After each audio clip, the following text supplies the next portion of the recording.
Hi there and welcome back to my channel. My name is Maya and today I'm going to be talking to you guys about what it was like giving birth during a pandemic. I am currently 9 weeks as of yesterday postpartum for my second pregnancy, and I gave birth on November 30th of 2020, right in the middle of this pandemic. I do have two boys. My oldest is 2, so he was born in October of 2018, and my second son was just born in November of 2020. So my deliveries for both of my kids were completely different, just from the one aspect of I gave birth during a pandemic with my second child, and my first child I did not. So both of my boys were C-sections. My first one was not planned. My second one was. There was not really any differences as far as like what it was like as like our stay in the hospital or in the C-section process. The only things different were, one, I had to get my COVID test done 3 days prior to my scheduled C-section. But because I gave birth the Monday after Thanksgiving, I ended up having to get my COVID test done on the Tuesday before. That way they could have it by Friday. And my husband did not have to get tested because I tested negative. Now, if I would have tested positive, he would have had to get tested. But the particular hospital that I delivered at, he did not have to get tested. He just got asked the general questions like if he had a fever, a cough, if he was exposed to anybody with COVID, those kind of questions. Scheduled to come in at 7 o'clock in the morning. Well, my C-section was scheduled at 7 o'clock in the morning. So we had to be there 2 hours prior to do all the pre-op stuff, the IVs, like getting all the blood work done and everything.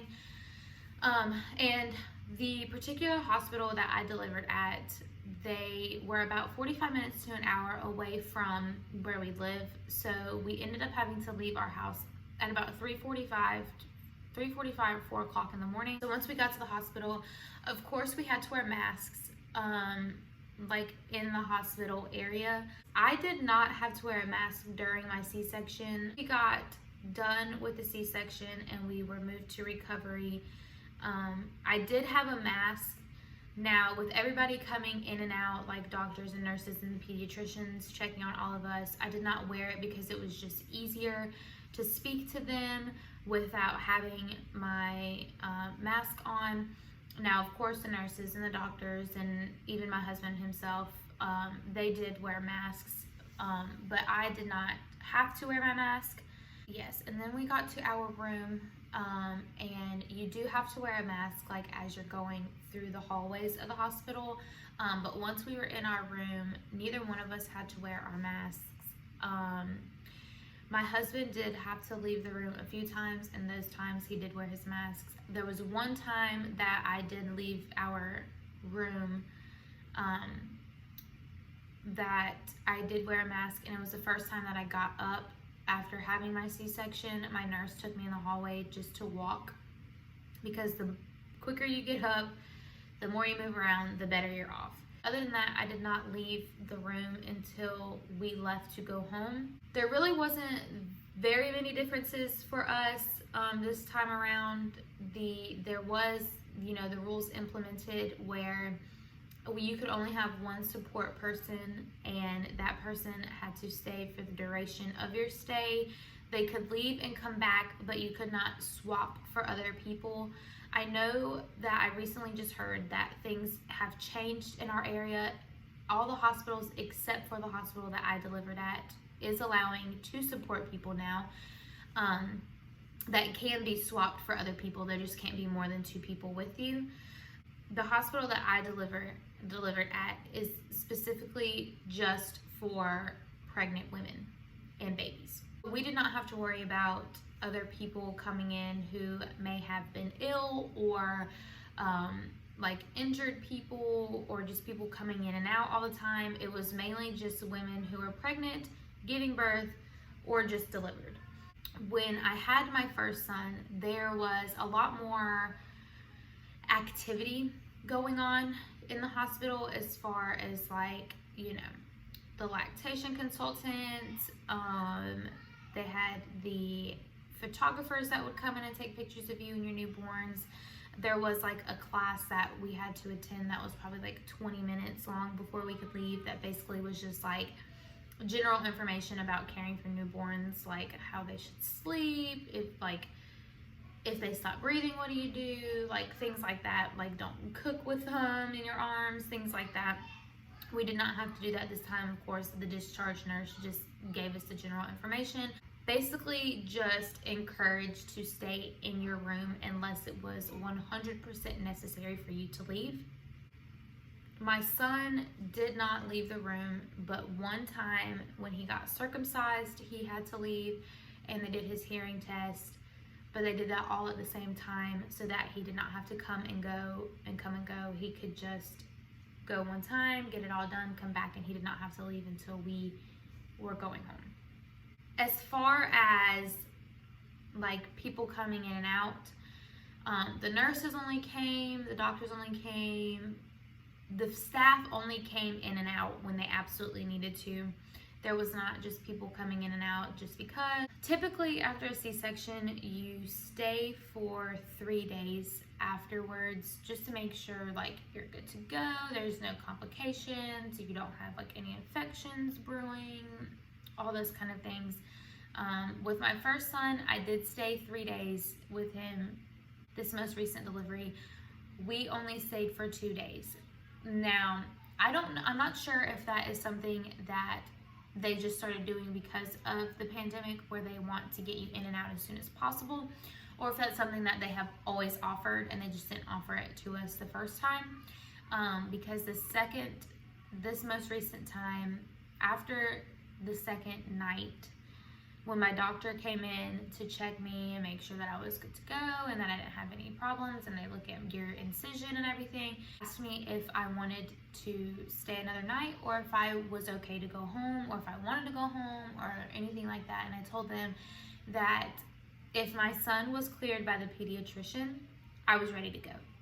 And I think it was mainly because I was so anxious for my son to meet his little brother, and I was stuck in the room. I didn't go anywhere, so it's not like I could walk around and see different views. I was just cooped up in this room for 2 days, and I was just ready to go home.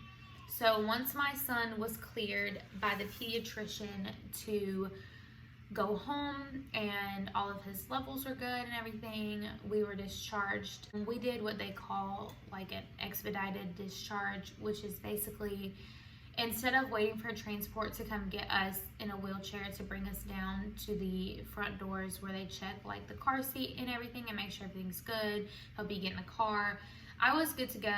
I was ready to walk, like I was perfectly fine. They checked the bracelets because the hospital I'm at, they have like really big security measures when it comes to leaving with babies, which I'm very grateful for. They have like alarms and everything.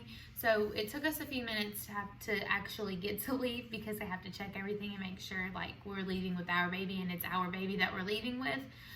I personally would have preferred this time because of multiple different reasons, but my main reason is, one, we did not have people coming in and out all over the place. As far as like family, friends, like we are but beyond grateful that our family and friends are here for us the way that they are, but it was just my husband and I with our newborn son, and we were able to bond and just communicate, and it was very quiet, and it was peaceful to be able to just be us two with our newborn. And my husband did not get very much of a chance after our first son was born to, I wouldn't say bond with him, but to be at the hospital with us, because I was in the hospital for a week. So I went to the hospital on Friday and I gave birth on Tuesday.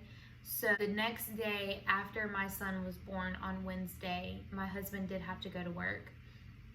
So he was not able to sit there and be with us all day, every day until we came home. My husband got to experience the things that he did not get to experience with our first son because he had to go back to work so soon. So that is pretty much my takeaway, my experience, the differences that I experienced from giving birth during a pandemic.